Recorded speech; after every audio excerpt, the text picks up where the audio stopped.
Hey guys, welcome back.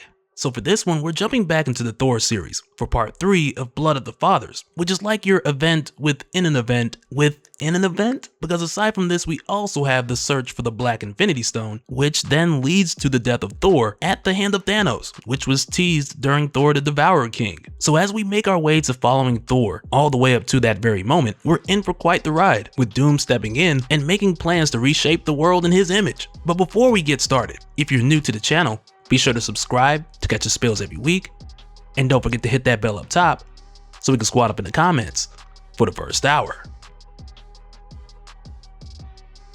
Alright, so for this one, we pick up from when we had seen Thor and Valkyrie make their way to Latveria after following Nidhogg in hopes of getting Odin back. But not only did this chase lead the two of them directly to Dr. Doom, but this also revealed to Valkyrie that part of what Doom has done here is converted his castle to an afterlife, where like we'd seen, he's using souls as fuel in a plan where he'll ultimately be recreating the world where everyone will serve Doom. But again, like we'd seen with Thor and Valkyrie splitting up, with Valkyrie looking for Odin and dealing with the dead, while Thor went to handle the mind control living. At this point, Valkyrie calls for Mr. Horse to get Runa and come to Latveria. But for Valkyrie, the screams of these souls burning, it's nearly deafening. But as we continue, we're told that Doom knows the cost of magic. It's transactional, and recreating the world comes at a hefty price. But even with Doom being aware of the cost and how many souls must be burned, cost and value are two different things. And it's here where Hela goes on to tell Doom that what he's doing is a crime against existence, a crime against creation itself. But for Doom, once again, he doesn't share your common values. He believes what he's doing is a necessity, and with Bor's Vault now unlocked, he'll soon have everything he needs to see through the process of remaking the world in his image. But also just outside with Thor, with him dealing with the mind control people of Latveria, Thor initially tries to reason with these people, with him letting them know that their master is completely terrible for arming them with bullets to fight a god.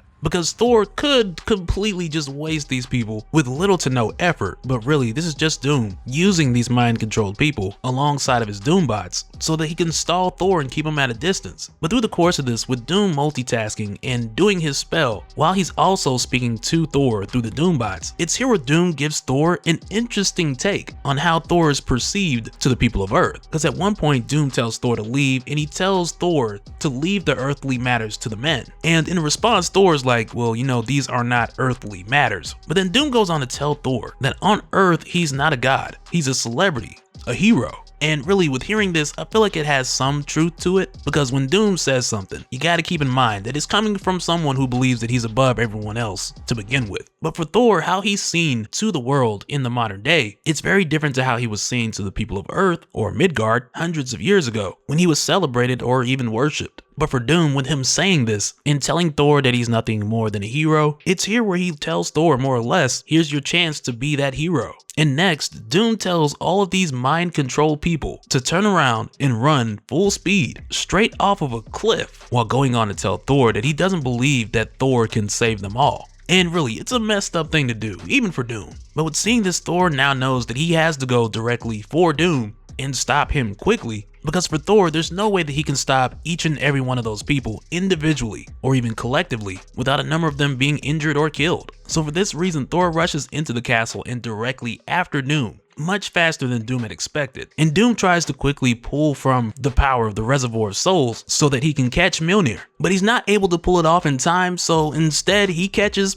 a headshot. And right away, this reminds me of the poll that I took last month when the previous issue came out, where you guys voted on who would win in a fight between Thor and Doom, as well as why. Because that poll was 60-40 in Doom's favor. And some of you guys were like, yeah, it depends on which version of each character we're talking about. But then a few of you were like, if it pops off quick and Doom doesn't have the time to get the sorcerer in, then he's gonna find himself in trouble. And it feels like somebody in that comment section is getting what they wanted here. But as it stands in this moment, with Thor catching Doom off guard and getting the upper hand, he tells Doom to release those people from his control, or it's a wrap for him. But it's here where Hela tells Thor that there's no time. Thor needs to take control of Doom's spell and end it. And for Thor, that quick moment of him hesitating, it gives Doom just enough time to get up out of there. But now with Doom gone, Thor knows what he needs to do, because he saw himself in this moment back in the Amber Cave. So instead of him fumbling the magic, as he has with magic at times in the past, this instead comes natural to him. So he taps into Doom's Reservoir of Souls, and Thor takes full control. He sees all, he controls all, and he realizes how it could feel if he were to rule this way.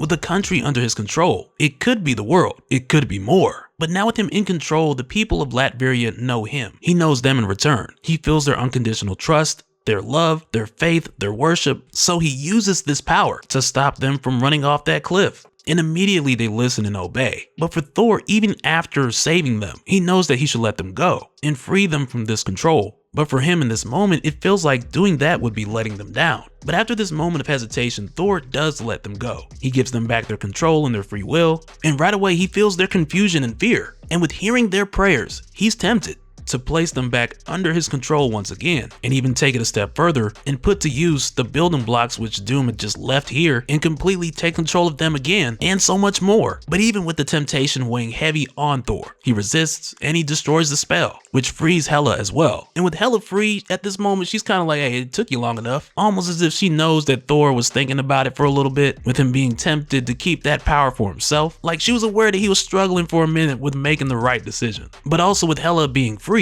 she then continues to go back to her realm, which initially confuses Thor because he thought that Hela would go after Doom the moment that she was freed. But instead Hela's like, no, she's not mad at Doom for being Doom, and she compares it to being mad at a mosquito for seeking out blood. Because just like night is dark and day is light, men will crave power, and some things are inevitable. Which actually is the perfect segue for the second story that we're given, which takes us back to Vanaheim millennia ago, where a time-displaced Thanos had found himself here after getting sucked into a black hole. And I gotta admit, with seeing Thanos like this here, hunting and crafting, it makes me think of this being like an Ark survival game with a Thanos mod. I can't help it. But with us seeing Thanos here, we're given a bit of context of his past, which is also the far distant future, depending on how you look at it. But for him, he remembers his life, his death. He remembers losing sight of Hela as they fell through space and time. But for him, most significantly, he knows that this is the age of Bor, and after living here for what is said to have been at least 16 winters, he knows that the night has come, where Bor will create something that will change the universe. And Thanos isn't gonna miss that for anything.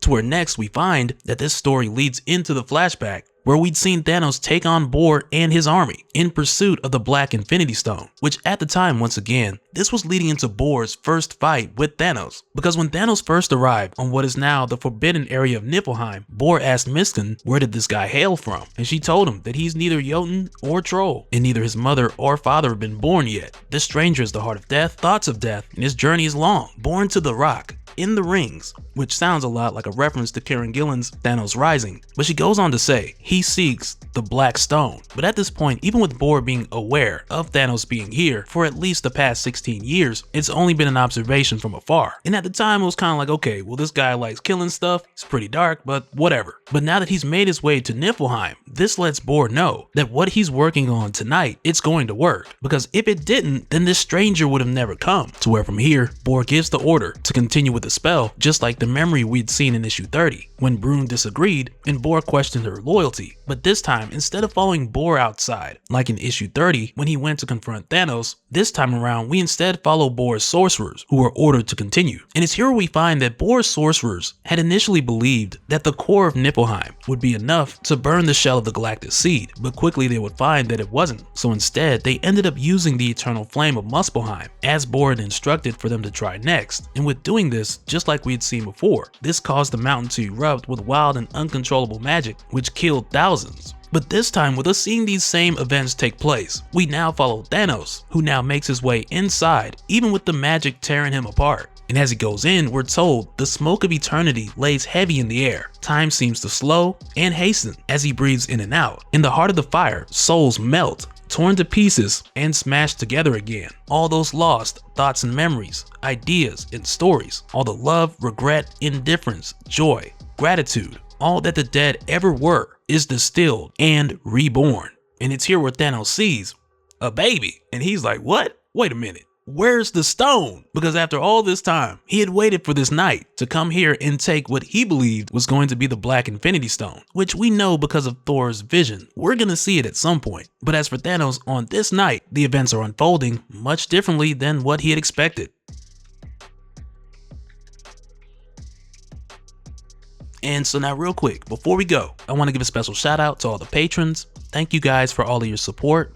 And for anyone who's new here, who wants more information on how to support the channel, I got a link below where you can go to patreon.com/Dopespill.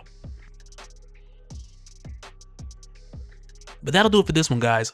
Let me know your thoughts down in the comments below, and we'll do it again on the next one. Alright, later.